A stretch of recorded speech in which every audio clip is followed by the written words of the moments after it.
This speaker is Duncan Weldon, and Duncan, as we all know, is the kind of economic correspondent at the Economist. Following Duncan will be Gemma Tetlow. Gemma is the chief economist at the Institute for Government.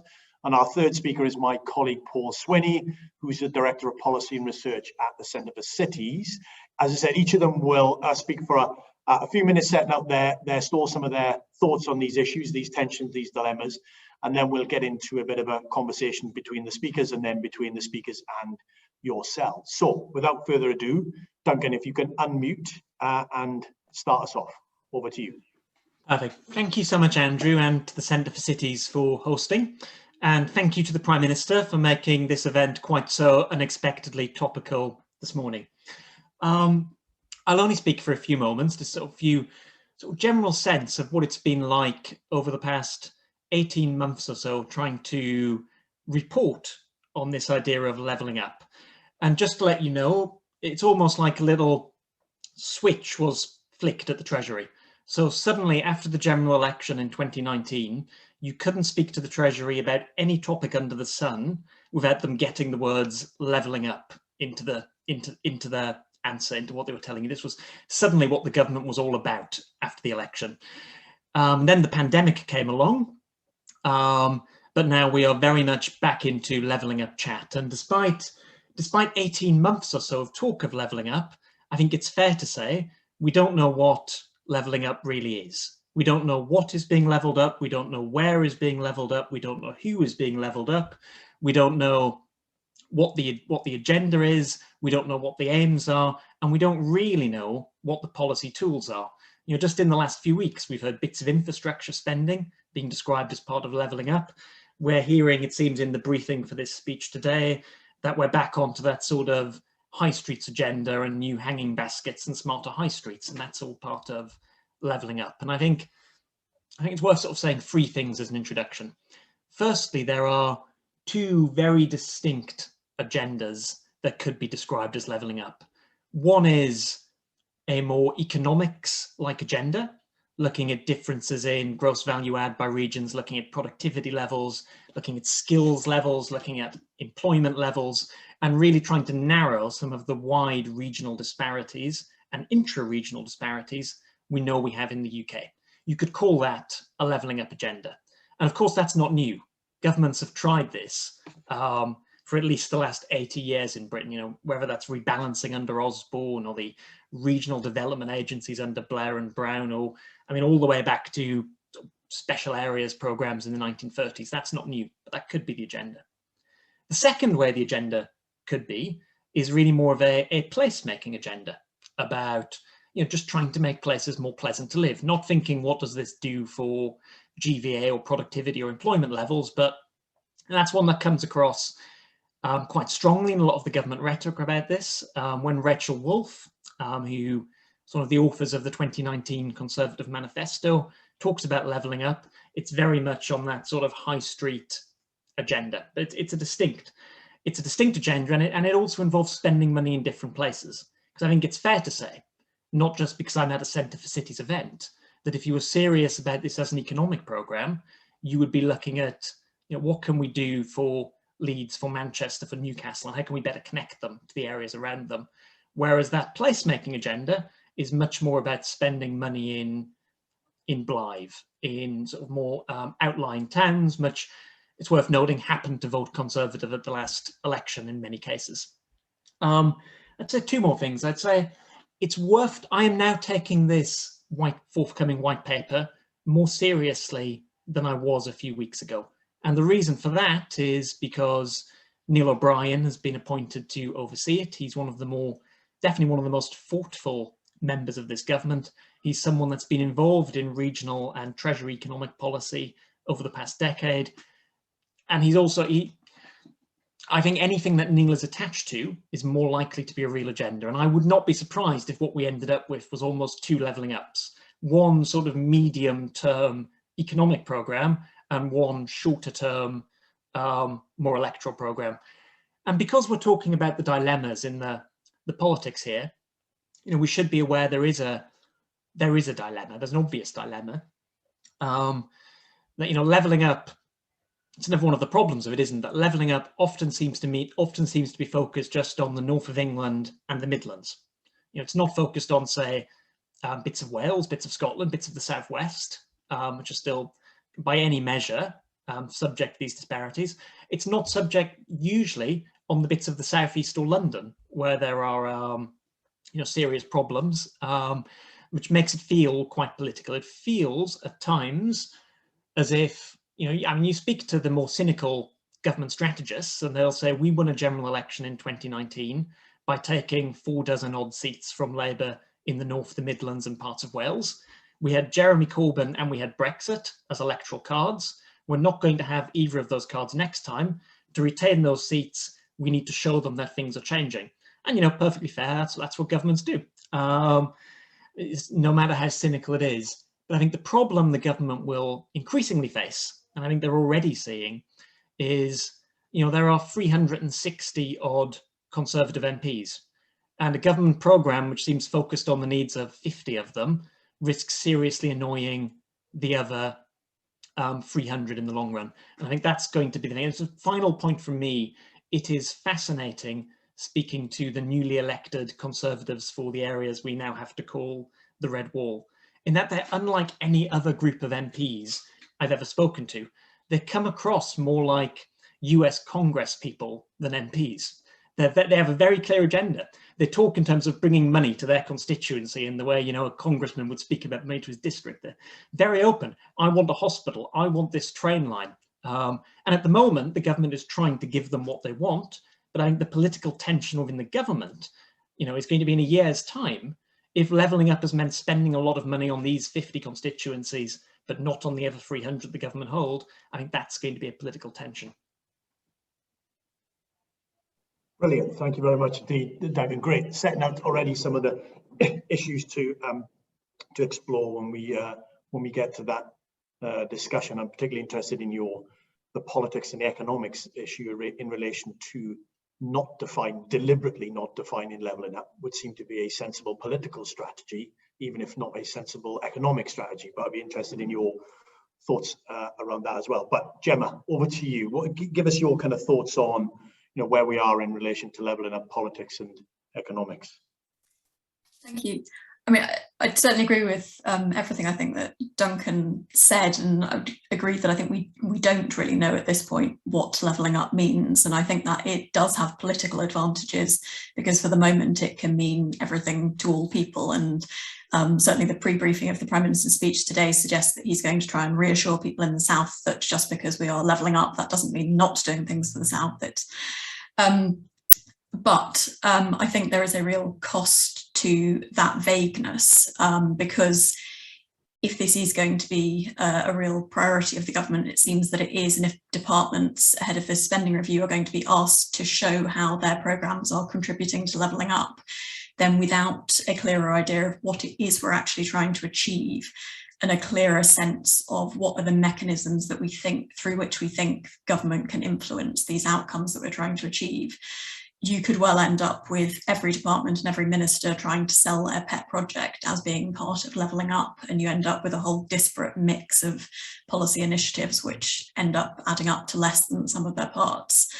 So I think there is a real cost to not being more specific about this, and I, as an economist, that seems inefficient to me, but I think probably long term there must be a political cost to that as well, because people will start to wonder, well, where can I see this levelling up that you promised me? And if it's not evident as it wouldn't be if you don't have good policies behind that, then I think that will have longer term costs.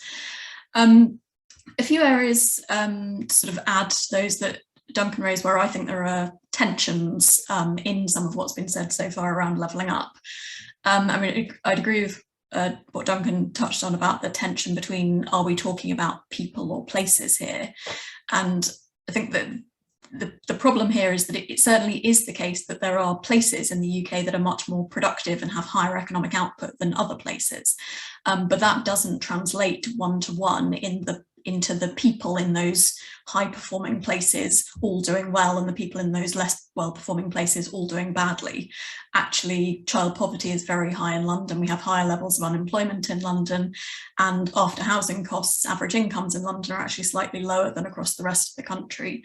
So there are people who are struggling all over the country, not just in certain places. And so I think matching up our objectives for what policy usually does, which is try to provide opportunities to the disadvantaged and help those who are struggling wherever they are, matching that up against the sort of levelling up agenda, which does seem to be mainly focused in terms of places in the country, I think is one tension that's there. I think there is a tension, as we're at a Centre for Cities event today, between the way different ministers are thinking about the role of cities as part of levelling up. And actually, I think there are some quite explicit contradictions that have been stated. If you look at the plan for growth that came out alongside the budget, that very much talked about the important role of regional cities as being a driver of growth in their regions. And yet you then have the Prime Minister and more recently Grant Shapps being quoted saying, we explicitly don't want people to move from towns into cities. We don't want that drain happening. So how is the government thinking about the role of cities as a driver of growth versus towns? And finally, I think there is a question about what role the government sees for devolution of decision-making and responsibility as part of levelling up. There's quite a lot in the rhetoric that talks about the importance of local voice, giving people a say over the places that they live and delivering the needs, what's needed locally. But what we've seen so far in terms of the actual policies as part of the levelling up agenda is very much centralised funds controlled from Whitehall into which local authorities or combined authorities are bidding for money. That sounds very much like not local decision making and local voice. But you can see why the politics for a national government suggests that that's the way to do it, because they can say we have given money here and we can show what that's done. So I think those are the main points I'd highlight. Brilliant, thank you very much indeed, Gemma. Another whole set of different issues to explore. Keep your questions coming in, or thoughts and observations that you've got based on what you've heard from Duncan or Gemma or your own experiences. But let's now turn to my colleague Paul. So Paul, add in your thoughts and then we'll open it up for a conversation. Yeah, I think likewise, we very much agree with what Duncan kicked off with, and I think his thinking there very much matched what we've put out in terms of our briefing in the last couple of weeks to suggest that actually levelling up should have two separate goals. So Gemma said, we need a target, we need to set out what it is we're trying to achieve, and the government hasn't done that so far, because I think that is, as Gemma said, politically quite expedient. And the two goals that we set out is to say, actually, there are almost sort of two overlapping agendas. One is an economic one, and one is about trying to improve the quality of life. So placemaking or quality of life, however you want to describe it. Now, I think the problem is, and the tension that has arisen, is that we need to understand the role that different places play. And so from an economy perspective, as Duncan suggested, big cities should be playing a bigger role than what they currently are. And we should be expecting Manchester to be more productive than, say, Hartlepool or rural Cumbria. And the challenge at the moment is it's not. That's bad for regional economics. It's bad for national economy as well, in terms of how far we trail other countries in terms of productivity. It's because of the underperformance of those big places in particular. So Manchester trails Munich and Marseille, for example, when it should actually be up and around with them. But where I think the political challenges then come in, which is exactly the stuff that Gemma talked about in terms of the Prime Minister and Grant Shapps, sort of talking about this idea of live local and prosper, which is you don't need to move to a city to get a good job. We'll bring the jobs to you. And I think if we try and keep those two things separate in terms of the economic agenda and the sort of quality of life or placemaking agenda, I think they've then got sort of two good goals that not only can politicians aim for, but policy actually has some levers over pulling. But the state actually has much fewer levers of the ability to move jobs around the country. And again, as Duncan said, we've been trying to do that for 80 years without a great deal of success. And I think we just need to be a bit humble about how much we think that policy can have that influence over those sorts of things. And if we let those two sort of agendas bleed into one another and actually confuse to suggest that actually policy can just move particularly high-skilled jobs wherever it wants, then we're going to get ourselves into the same position where I think previous governments have got into in previous years. And so have to be careful there. But what that then means is trying to sell a positive message about about not coming out obviously and saying, oh, we're not going to get lots of high paid jobs in your area, but instead actually coming out with a very positive package for red wall towns, or indeed any other place that requires levelling up, however we define it. And that is around good skills policies, which in fairness the government has done some work on, but needs to do more on, about a management of local transport systems, about devolution, about money for public services as well. All of those you could build a package which you could put out sort of pre next election as well, to say this is what we're going to do from a levelling up agenda for your place. Here you go. And by the way, actually, we're going to try and do something about the persistent underperformance of Manchester, Birmingham and Glasgow, because we don't do that from the economic perspective. We're still going to be here in 20, 30, 40 years time, and the same way we were in this place of 80 years ago, again, as Duncan said. Now, in terms of the policies that have been set out so far, I think there's a direct contradiction, which I think both Gemma and Duncan have touched on. But there's a direct contradiction, I think, in terms of what's going on, even within the policies that have been put out. So I think we've had a number of totemic policies so far. We've had extension of Towns Fund and the Levelling Up Fund, and slight controversy around there in terms of where that money has gone. We've had things like free ports as well, where very much the move of Treasury and other departments to Darlington. The policy there very much is that there are going to be a few lucky winners who are going to get some special sweets, and it's going to look really good in terms of headlines, and perhaps may well play out well at the ballot box at the next election. But it'll only ever affect a very limited number of places, and you only do it a number of times because you've only got so many sweets to go around. That's being done, I think, to the background of what seems like, from what was set out in the budget earlier this year, of continued austerity within local government.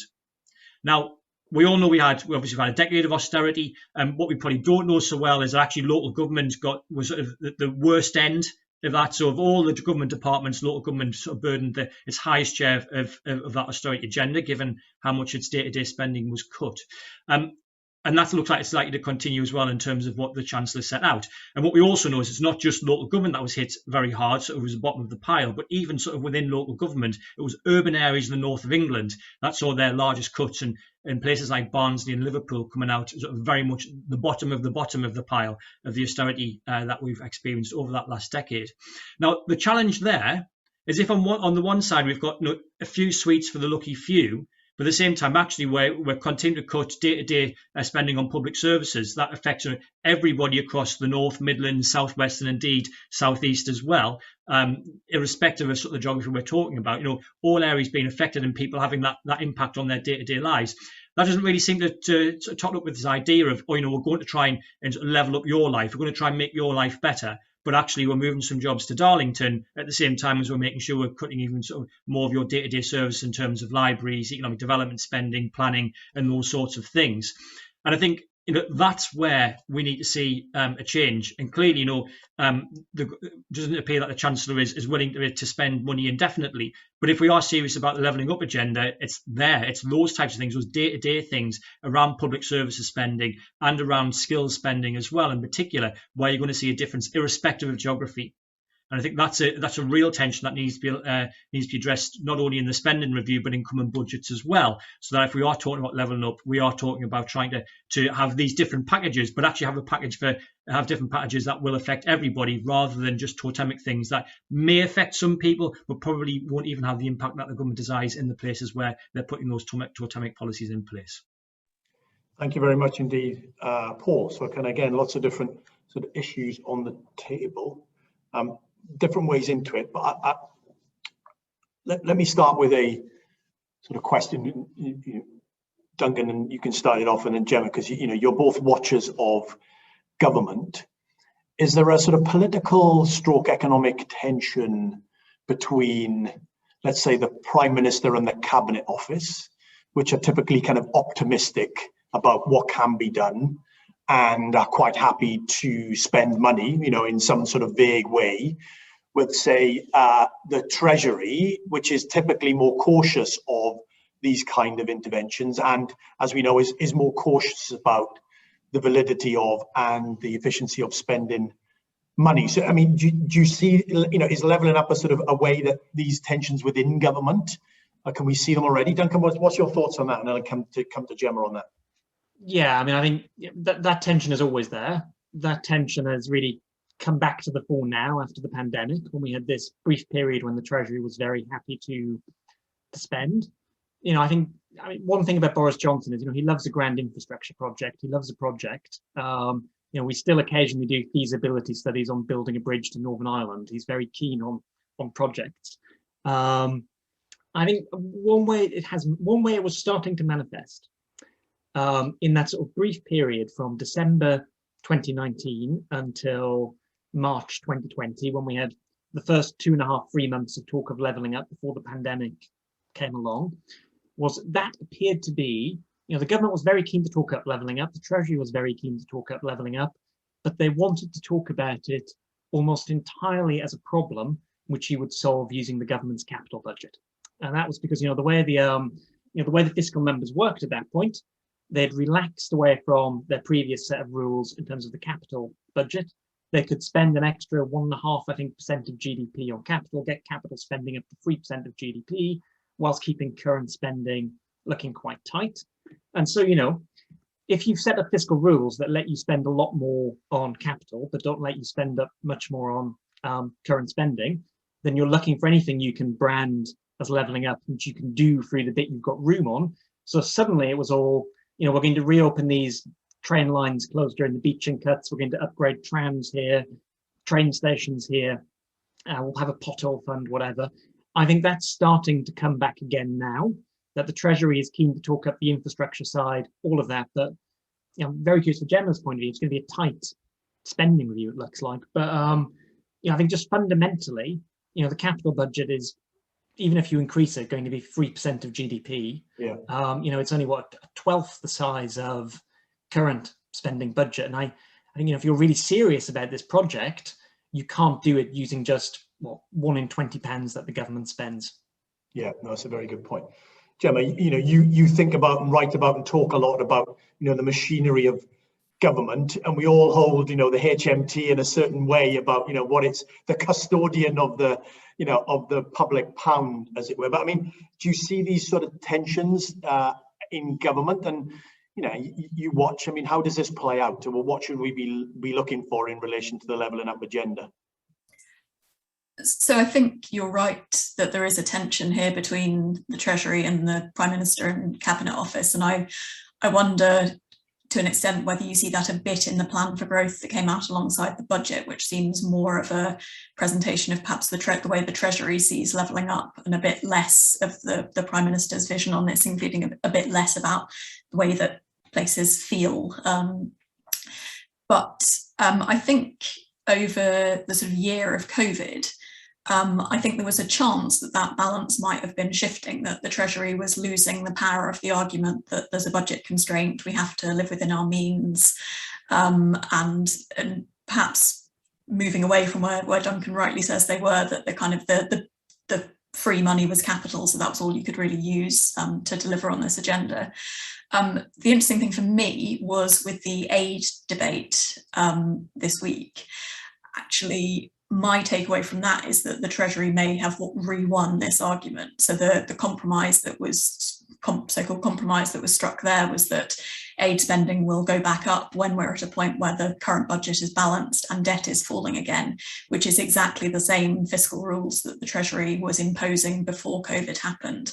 And so that feels to me as if actually the Treasury still does have that power in this argument, and that we perhaps are back in the world that Duncan outlined, where if you're trying to balance the current budget, if you're not willing to raise taxes, then there isn't much money there, and it does imply a tight spending settlement, as Duncan said, for day-to-day services, and therefore the only thing where you've got a bit of wiggle room is on the capital budget.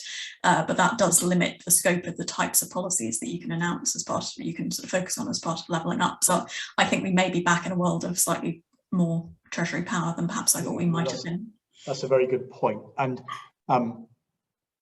we don't know the exact numbers, but if you were serious about levelling up in the way of trying to recalibrate the kind of nature and shape of the economy then in Britain, we know that ain't going to come cheap, right? I mean, we don't have the exact numbers for how much Germany was spending in East Germany over an extended period, but it's in the hundreds of billions, right, over a time, rather than a few quid here and a few quid there. So, that is one issue, which is how much do you do and what can you do, notwithstanding both of your points that actually government can only do so much in a relatively open capitalist economy, and the private sector needs to respond, etc. But even even with all of those caveats, the magnitude of response would need to be quite more significant.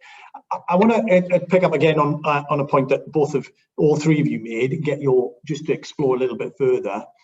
Good politics to not define it, right? Bad economics, possibly. Gemma, you said costs of vagueness. I like that. But good politics, right? Because as soon as you pin yourself down, then we can identify indicators relatively quickly, and we can measure people relatively quickly. So, Paul, why didn't you come in first on that, which is the definition, nailing it down, good politics, bad economics. Your thoughts on that? Well, certainly, I think the government has shown this so far, and I think Gemma said this as well, is that anything that gets announced at the moment has the levelling up badge on it, which gives great flexibility in terms of make an announcement, put the levelling up badge on it. Fantastic. And if you start to change that, and so if you do, and I think indeed that's probably what the briefing seems to be, that's what the Prime Minister is concerned about in terms of speech today, is that there was the by-election in Amersham and Chesham, and there's potentially now sort of heebie-jeebies that it looks as if sort of some people further south are getting concerned about the levelling up agenda. And again, that goes back to Duncan's points about the other 300 Tory MPs who may want something for their area too. Now, the problem with that is that and it comes back to politicians being politicians, and so it's best not to be naive about these things. But clearly, if politicians are concerned about just how many votes are going to stack up at the next election, probably their strategy, as is currently, if they're short-sighted enough to think we just want another term and that's it, will work for them. And I think perhaps the by-election result in Hartlepool in particular may well point in that direction. Maybe even the Batley and Spen one was a pretty close-run thing too. So perhaps that is a successful electoral strategy. The challenge, I think, is that if the politicians are, and I assume that they are, we take this as face value, if they are actually serious about trying to level up, and they do really mean that they're trying to bring greater prosperity to people's lives, they're going to have to define what they want to try and do, because I think there's a great litany of policy approaches in the past where we haven't defined what we mean. Then the policy gets pulled in all sorts of different directions and ultimately achieves nothing. And if you want a very recent example of that, look at the industrial strategy. It started out as an idea about we need to try and deal with the UK's productivity problem. And then all of a sudden, all sorts of other things got bolted onto the back of it, and it became all things to all people. And in fairness to that form of government, I think they did try to define in part what they were trying to do, although the strategy still wasn't really a strategy. But let's not go too far down that route. But the overall, I think there's a lesson to learn from that, is if you don't define what you mean at the start and be very clear about that, and actually be quite bold about it as well, and come out and say, no, this is what we want to do. This is it. Here it is. Off we go. Then you're just not ever going to really get anywhere, because you haven't got anything to measure it against. And so we'll still be talking about levelling up, or whatever we're going to be calling it, in 10 years' time, in 10 years' time, or in 20 years' time, or in 30 years' time. We've got to be serious about defining it and then trying to tackle that problem. Otherwise, we stay in this loop. Yeah, very good. Although, again, just pushing that, I think it's good politics to continue the conversation. The conversation never ends and it continues on, then you can never say you failed. You can't say necessarily you've succeeded either, but you definitely can't say you're failed. Duncan, do you expect the government, in a way, again, thinking about the politics, do you expect the government to be more definitive about what it means by levelling up, or do you envisage a kind of vague collection of ambitions, desires, and objectives carrying on? Where are you on that? Yeah, I mean, I'd go further than calling it bad economics. I'd call it bad policy making, to not set targets, not set benchmarks, particularly when the Treasury is going to ensure that the money available is tight. If you don't know what you're aiming for, it's very hard to measure. But yeah, solid politics though. What will we see? I think, the white paper, the very fact we're having a white paper will mean there's got to be a bit more form put on these bones. But I don't think we're going to see, specific numerical targets that can be measured. I'd be very, very surprised if they went that far. I think there will be a bit more flesh put on it. I thought there was a really good piece written by Will Jennings, the political scientist, in Political Quarterly recently on levelling up, and he coined this lovely phrase, the politics of spectacle, which I think is exactly what struck me when they moved the Treasury's new Northern campus to Darlington. I mean, I like Darlington. Darlington's a nice place, but if you're seriously thinking about, you know, what good are we going to get by moving a lot of Treasury civil servants to the north, you would get much more bang for your buck. I want to say Newcastle, but I'm going to be fair and say it should have gone in Leeds next to the new British investment bank and created that cluster. You know, that would be, you know, the Treasury using its redeployment of staff towards an economic target, whereas putting it in Darlington felt spectacle-ish. Yeah, no, very good. Gemma, again, you know, what problems does having an undefined kind of vision, what problems does that cause for, you know, for policymakers then when they're trying to interpret that? I mean, Duncan's alluded to the, you know, the risk of money being spent all over the place, you know, with not much kind of oversight or indeed appraisal. But I mean, just a broader sense about what the problems are. I think the main problem is that this, in its nature, is a very kind of cross-cutting agenda. There are lots of bits of government that need to contribute to making this work. It's not a kind of problem for one particular department. And achieving that kind of coordination across government to get things working together and policies complementary to one another, you do actually need the centre to define quite clearly what it is they're trying to achieve, so that then individual departments and teams and local governments and all of the bits of government can figure out, well, what can we most effectively do to contribute to this agenda? What can we suggest that will be most constructive? And I think that's really hard if you don't have a clear idea of what it is that you are trying to achieve. I think another problem with levelling up just continuing to be such a political slogan of this government is that I would have thought it increases the chance that when this government is replaced by another one, as it inevitably will be, that the next government will just want to bin the levelling up agenda. That was Boris Johnson's agenda. And this regional policy industrial strategy is just two areas of policy in the UK that has gone through successive rounds of reinvention. And that really doesn't help us to actually make progress on this. So I think that's another danger of this just being Boris Johnson's political pet project. Yeah, no, that's a very good point. I mean, many of you will know it's an interesting sort of conversation going on in Labour circles about whether they should use the phrase levelling up because it's, you know, it's a government phrase, or whether they should think about something else. We shall see. I want to just turn over a couple of questions in this sort of space coming through from Oris on, because of the nature of it, and you alluded to it again in your opening statements, but does the politics of levelling up push us? It pushes us into the short term. You've all kind of said that. And I guess it pushes us into the visible. So the projects or the announcements or the initiatives are visible by definition. I think Giles, one of your colleagues, IFG, Giles Wilkes, has kind of talked a little bit about this, Gemma, the dominance of the visible versus the invisible. And a classic one is, you know, bridges are very visible, skills are almost entirely invisible, and therefore we have lots of bridges, but not much skills interventions. I wonder what you're kind of thinking of how that sort of tension plays out on that. Gemma, you'll have a first bash of that. I mean, invisible, visible, short term, because is that all part and parcel of the dilemmas in the politics and the economics? Yes, I think it is, and I'm not sure I know the answer. I think you're right to suggest that is the way that this is going to push the policy response. And I think it's probably also what drives what I said about these being quite centrally driven pots of money, because that's visible. You can see where central government has been involved with that. I think that is inevitable. I think it's unfortunate, and ideally you would move away from that and focus more on some longer term policies, and perhaps think about what's the most effective policy rather than what's the one that's going to be most obvious that we can point to. Having said that, I suppose the one potential positive might be that people, if you're going to deliver a long-term agenda and keep the public behind you that this is important, I suppose you do need to demonstrate something up front that actually there are returns to caring about this thing. So I suppose I can see that there may be some genuine economic positives of showing some results early on, because then you keep that's a behind great it. point.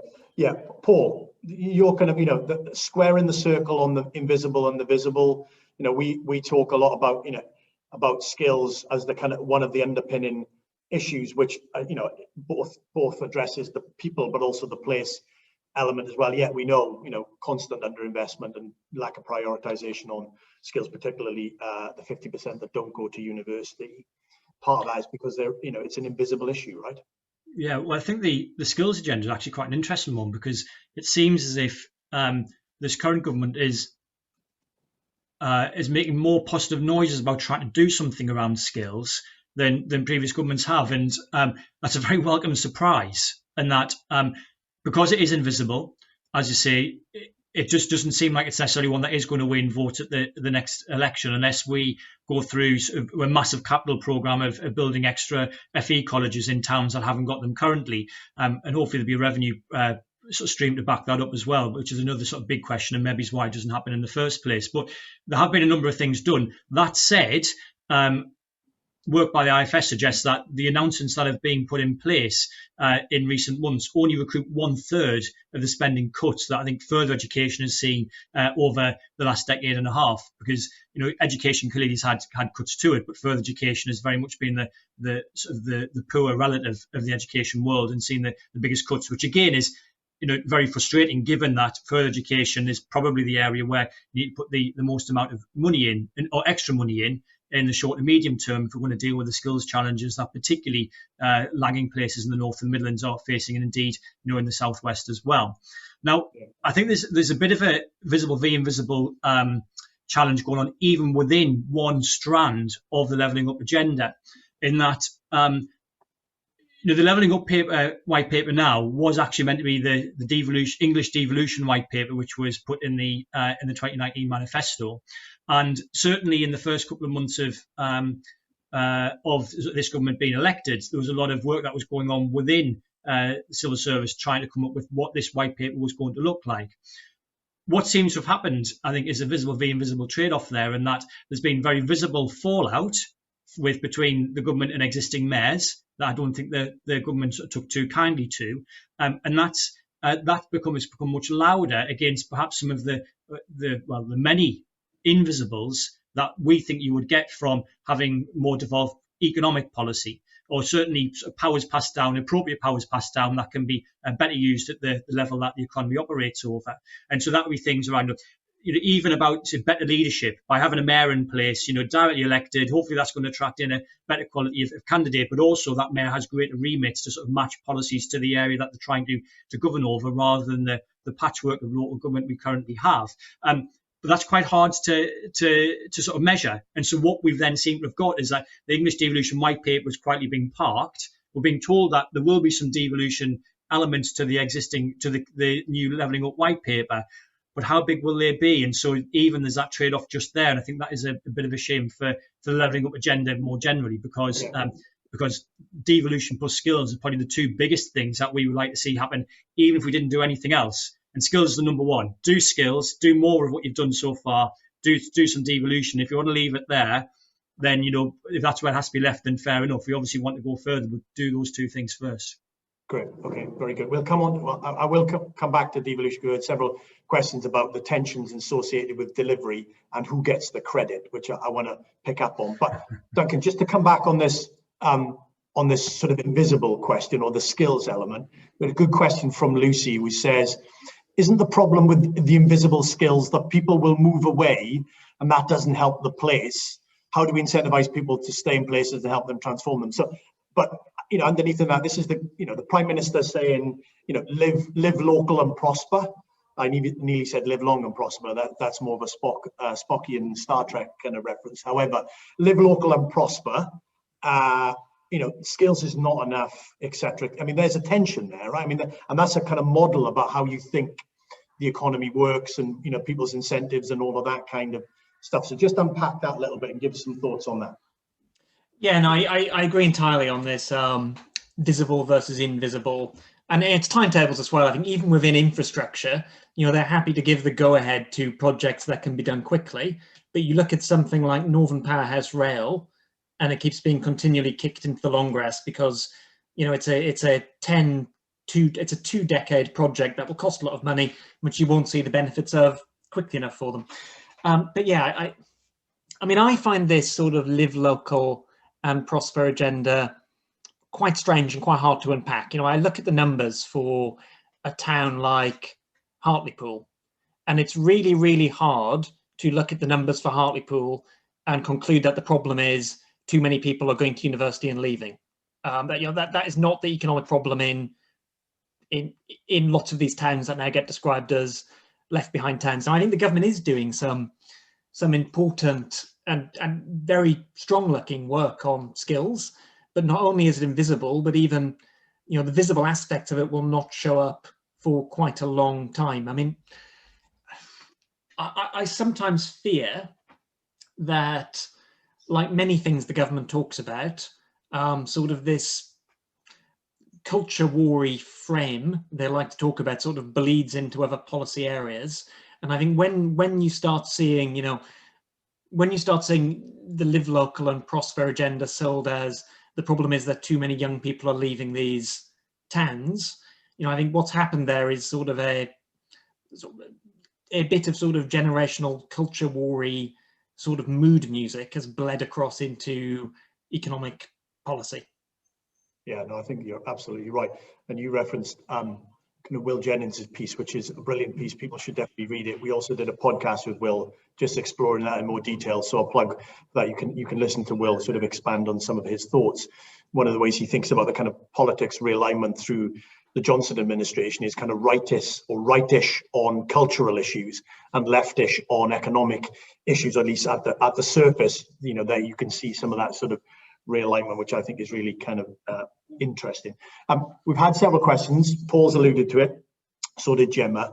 So who gets credit for doing stuff, which seems to me to be a tension at the heart of, you know, devolution, which is increasingly we've seen, you know, government getting frustrated that, for example, mayors are not doing what they expect them to do, or when they do things, they get the credit for it. And if they're of a different political party, that kind of reinforces the frustration. How do you see that playing out, Gemma? I mean, is that a fair dilemma? Is that a fair observation that government's frustrated in some respects that places don't do it, which is why they don't like devolution? I think that is a fair observation, and you also see it, I think, with the current government around the devolved nations, Scotland, Wales and Northern Ireland. So, for example, the new Shared Prosperity Fund to replace the EU structural funds, that is deliberately being structured as a UK government-run fund. And there are definite positive reasons to do that. You could think about the benefits of getting coordination across the UK as a whole, rather than having 4 different nations making their own decisions. And you could also think about that at local mayoral levels, that the downside of devolving responsibility is you don't get the join up between areas, and you can get areas competing with each other to try and achieve the same things. On the other hand, there are lots of aspects of policy where understanding the local area does generate insights into what is needed there to deliver the kind of positive outcomes that you want. So you clearly need some mixture of both central coordination and local devolution and decision making. And I think it does seem that at the moment the government is favouring central decision making because they can much more clearly then show that these are benefits that were delivered by decisions that were made by central government, rather than many steps down the chain, that money delivering benefits, but that's seen as being attached to the mayor or Nicola Sturgeon or whoever. Yeah, no, that's a very good point.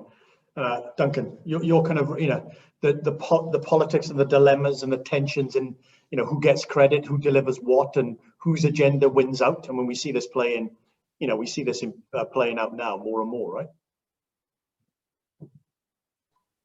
Sorry, we're doing it. It's very tricky, isn't it? And I agree with what Gemma was just saying, and I agree with Paul's analogy of sort of the government handing out sweets. That when you look at things like the Stronger Towns Fund, when you look at things like the Levelling Up Fund, it does feel like a very centrally given project. And the government has a strange attitude to this. So we look at London local government, and we look, TfL needed a lot of money from central government this year because people weren't going on its trains because there was a pandemic, and that money is being dished out in sort of 5-6 months at a time. The government's insisted on putting directors on the board of TfL, interfering with the operational running of it. Meanwhile, we saw just before the pandemic, Robert Jenrick overruled the London plan. And you start to think, what does it say about the government's attitude to devolution when with, the longest running sort of English mayoralty, they're interfering in the running of the transport network, they're interfering in the planning regime, they don't seem particularly committed to devolution. Whereas when they've got a mayor says up in Teesside, there's the free ports, there's Treasury money, there's a Treasury Northern campus, and it feels like this weird patchwork framework of devolution. They're happy for the local mayor to claim the credit if the local mayor comes from the same party as they do. Otherwise, it's very much central government being benevolent. Yeah, no, I think that's a very good point in the kind of intimate and the striking difference, for example, the way that money was pushed through the transport policy area into some of the train companies and the private bus companies vis-a-vis into the more public orientated institutions, I think was quite stark. Paul, your observation, you said devolution very important. We've been advocates of it for a very long time, but there's a kind of question here about the politics of who gets to claim credit, right? Well, I think it's a long running political tension, isn't it? I mean, I even know that taking the big P politics out of it and think about hanging baskets and Christmas festivals and sort of the ongoing sort of tensions between local authorities and business improvement districts as to who's spending the money and who's getting the credit for it. So I don't think that's going to go away. I think that's something that, if a government believes in devolution, it looks at the positives and the negatives, and it may well be that actually, yes, you're going to have some local politicians of a different colour that might take credit for these things, but understand that the prize is bigger. Like, yes, that is a negative potentially, but the prize is this. And I think that's where George Osborne had got to, and it seems as if successive governments since have stayed away from that because they've been sort of frightened of it rather than acknowledging of the positives and the negatives. I think one of the biggest, again, a lot of this stuff is invisible again, but something that became sort of quite visible yesterday was Sadiq Khan was interviewed on the Today programme, and he was being grilled about his policies and about what was he going to do about Cressid and as if he was a national politician.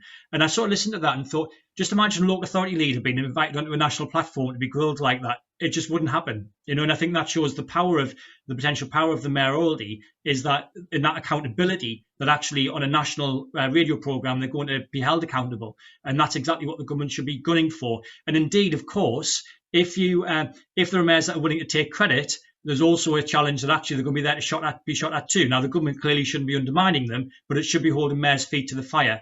And I think that the place where we got to in sort of September, October last year was the worst possible place for the government, in that mayors have been created, but they hadn't really been given many powers. So they've been given a national platform to shout about things, but then didn't have the powers for the government to turn around and say, hang on, this is your responsibility. Why have you not been doing that? And actually push back.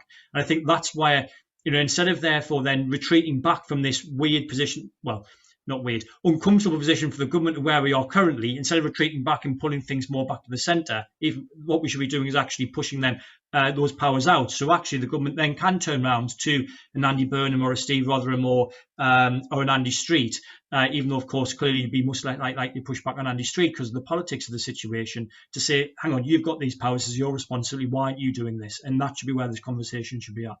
Very good, very good. We're getting through a good number of questions that we've been submitted, and lots of people are asking me to read them, which is why I've kind of done that, and it's just quicker because there's loads of things we don't get to grill people like Gemma and Duncan that often. So I'm trying to make the most of it, jumping around. I want to a couple of questions we've had. It's a little bit about the internal sort of machinations of the Conservative Party.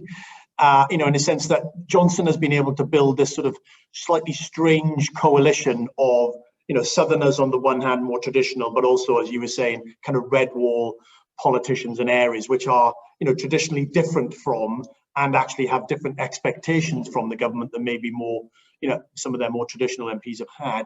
And it's a sort of question which I think Johnson is alluding to in his, at least the snippets I've seen in his speech, which is, places like Amersham and Chesham going, hang on a minute, we're getting ignored now. It's all very well levelling up the north, but what does that mean, for us? And whether that is a threat or a tension within the Conservative Party that then plays out in the way that the levelling up agenda evolves. Duncan, when do you have a bash of that? Yeah, I mean, I think the first thing to remember is the Conservative Party is really happy with having plenty of internal contradictions and appealing to different people in different parts of the country. We saw 2 Conservative mayors re-elected this year with whopping, increased majorities. Ben Houcham up in Teesside folded as a new Johnson Conservative, all red wall and a bit left economically and a bit right socially and a champion of the people. And Andy Street in Birmingham, might as well have been sort of a Cameroon Osborne-like Conservative, very much that brand of the coalition days almost, also winning re-election in a different part of the country. And they're very happy having different faces in different parts of the country. A few months ago, we had some Conservative MPs bashing a Labour county council for not giving planning permission for a coal mine, while we had other Conservative MPs talking about COP26 and the greenest government ever. And they're just a different party. You couldn't do this in the Labour Party. Labour politicians have to write 3,000-word essays for the New Statesman on their vision and how it all fits together. They don't have to, and they're comfortable with that. Yeah, quite. That's a good point. So only the Conservative Party could have a levelling up agenda. Gemma, discuss. That sounds like a great. Somebody's got to write you've got to write a 3,000-word essay on that, Duncan. I mean, I'm sure you have. I know now you finished your book. You got other things you could be doing. You got to write that essay, man. Gemma, your thoughts on the sort of internal machinations of the Conservative Party, how that plays out for the levelling up agenda? Sure. I mean, I think Duncan's probably a lot better positioned to comment on this than I am, but I think that there does seem to have been a bit of a shift. I think, was it Paul or Duncan who said before about the fact that the Conservative Party, or at least Boris Johnson, seems to be quite economically left but socially right, and that's a bit of a shift from where the Tory Party has been for much of its recent history, which has been fairly economically right, free markets, and I think that does definitely play out in the levelling up agenda, because traditionally you would think of the Conservatives being all about ensuring that everyone has the same opportunities and then let them go and take those opportunities as they want. And if that means going to university and then moving to London, fantastic. That's what the free market does. Let it work. So I think there has been a shift in the policies of this government to something a bit more left, even though the social policy has remained on the right, in fact, possibly even gone further right than it was with David Cameron's government. Duncan's, I think, right that at the moment they're kind of managing to tell slightly different stories to different parts of the country. I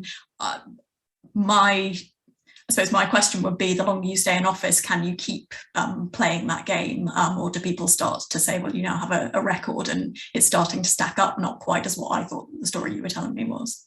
Yeah, no, that's a very good point. We're getting towards 12 o'clock, which is a shame because we have to end, and I could carry on this conversation forever. But a kind of last question, I suppose, a last reflection from each of you. Paul, start with you. I suppose, we have this promised white paper. As Duncan said, Neil O'Brien, who's a very, very capable and very, very considered individual, is at the helm of producing the white paper. So we rightly should have high expectations of it. I mean, what should we be expecting to see in it, or at least, so it's not so much what we would hope to see in it. Maybe that's a different conversation, but what might we expect to see in it? Paul, it's a tough question, but have a bash of that, and then I'll come to Gemma and Duncan. Well, it'll be interesting to see how, I think, Neil's very analytical approach and good understanding of how these things play out, how that sort of clashes with the political need to sort of serve the political aims that the government has got. I don't know what Neil's going to put in it. I've got, as you said, Andrew, I've got plenty of things that I think I'd quite like him to put in it. Indeed, for those who are interested in what Centre for Cities thinks, we've got our briefing that came out a couple of weeks ago. But basically, I think if he's able to separate out these points that Duncan and we have touched on separately about economic levelling up, can't mean making everywhere the same. Because Manchester should be loads more productive than Cumbria, but by the way, it's not at the moment, which is a massive challenge for the economy.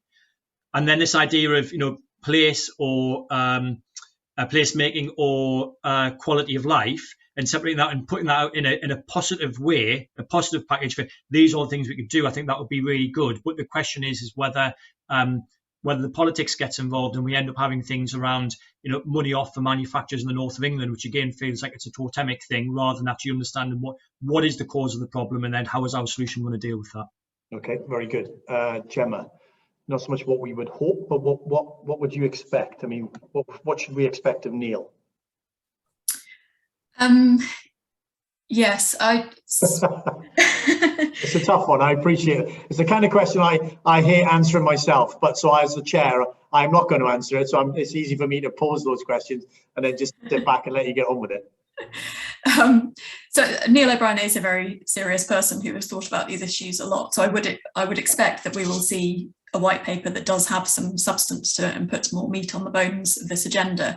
I suppose if I'm allowed to say what I would hope is within this, I would hope that there is a clearer sense of where he sees the role for government in this and how government can then bring in the private sector to contribute to this agenda, because no, this isn't a kind of fight between North and South, but the government inevitably has limited resources, both in terms of money and ministerial time to think about things. So a sense of where Neil O'Brien thinks the government can have most impact and then where it can use the private sector to contribute to that as well, I think. I would hope. Yeah, no, that's a very good point. Yes, as we say, we focus on what the government can do, but actually government is a relatively smallish actor in a very large and relatively open economy, and so how individuals, firms, etc. respond is going to be and the way the decisions they make is going to be fundamental.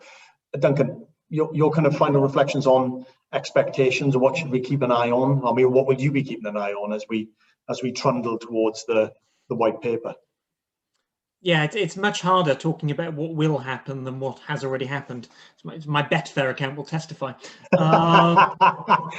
What I would say is, I agree with Gemma and Paul. What would be nice to see in the white paper would be a setting out of these different and overlapping agendas, a bit of benchmarking around them. What I will be watching out for this autumn is whatever the white paper says, and I think it will probably be quite a good white paper. But whatever the white paper says, what do we get from the Treasury in terms of the autumn state, in terms of the spending review? Because you can write the best, for the best will in the world, you can write a very strong agenda of what you want to do. But unless the Treasury is prepared to put the money in, I fear we will still be talking about this in a long time. Yeah, no, it's a very good. It's a great reminder. Is that if you want to know what the government's priorities are, always follow the money. Because that's ultimately what determines it, not what they say, but where they allocate their money. Look, it's we could go on, but we can't. It's midday, so we need to finish. As I said at the beginning, the kind of purpose of the event was not to resolve the dilemmas and the tensions. I think in the first instance, it was simply to air them and to give them at least a discussion, which I think is an important first step. Because it seems to me that a lot of the levelling up agenda, for the reasons that we've discussed, doesn't really grapple with some of those tough decisions, tough choices, tough trade-offs that are always inevitably will need to be made, and they often happen behind the scenes rather than out in front. And I think that's sometimes a bit of a mistake. So that was the purpose of the event. I hope people feel that we at least address some of those sorts of issues, even if we didn't do them all. As I said, the recording of the event will be available on our website, and as Paul said, all the work that we've been doing on levelling up is available on our website, centreforcities.org. A very, very large thank you to Duncan, to Gemma, and to Paul. Tough set of issues, but you covered them brilliantly and very engagingly. So thank you very much for that. Thanks for all the questions from you. We had loads, and I think we got through a fair amount. The second in this series, I said this is the first. The second is on Monday, so the 19th of July. And this is going to focus on the dilemmas and tensions associated with definitions and measurement. So we've talked a little bit about that. So again, and how that then influences and informs how we think about the agenda. So if you're interested and you whet your appetite today, then we'll get into a little bit more detail about the sort of tensions and issues around measurement and definitions on Monday. You can find all the details on our website. You are now all free to go and find out what the Prime Minister has actually said about levelling up, and whether he's addressed any of the issues that we've discussed today. He's probably addressed all of them actually, but not in any way that we have. So thank you all again. Until the next time, take care and stay safe. Thank you very much. Bye-bye.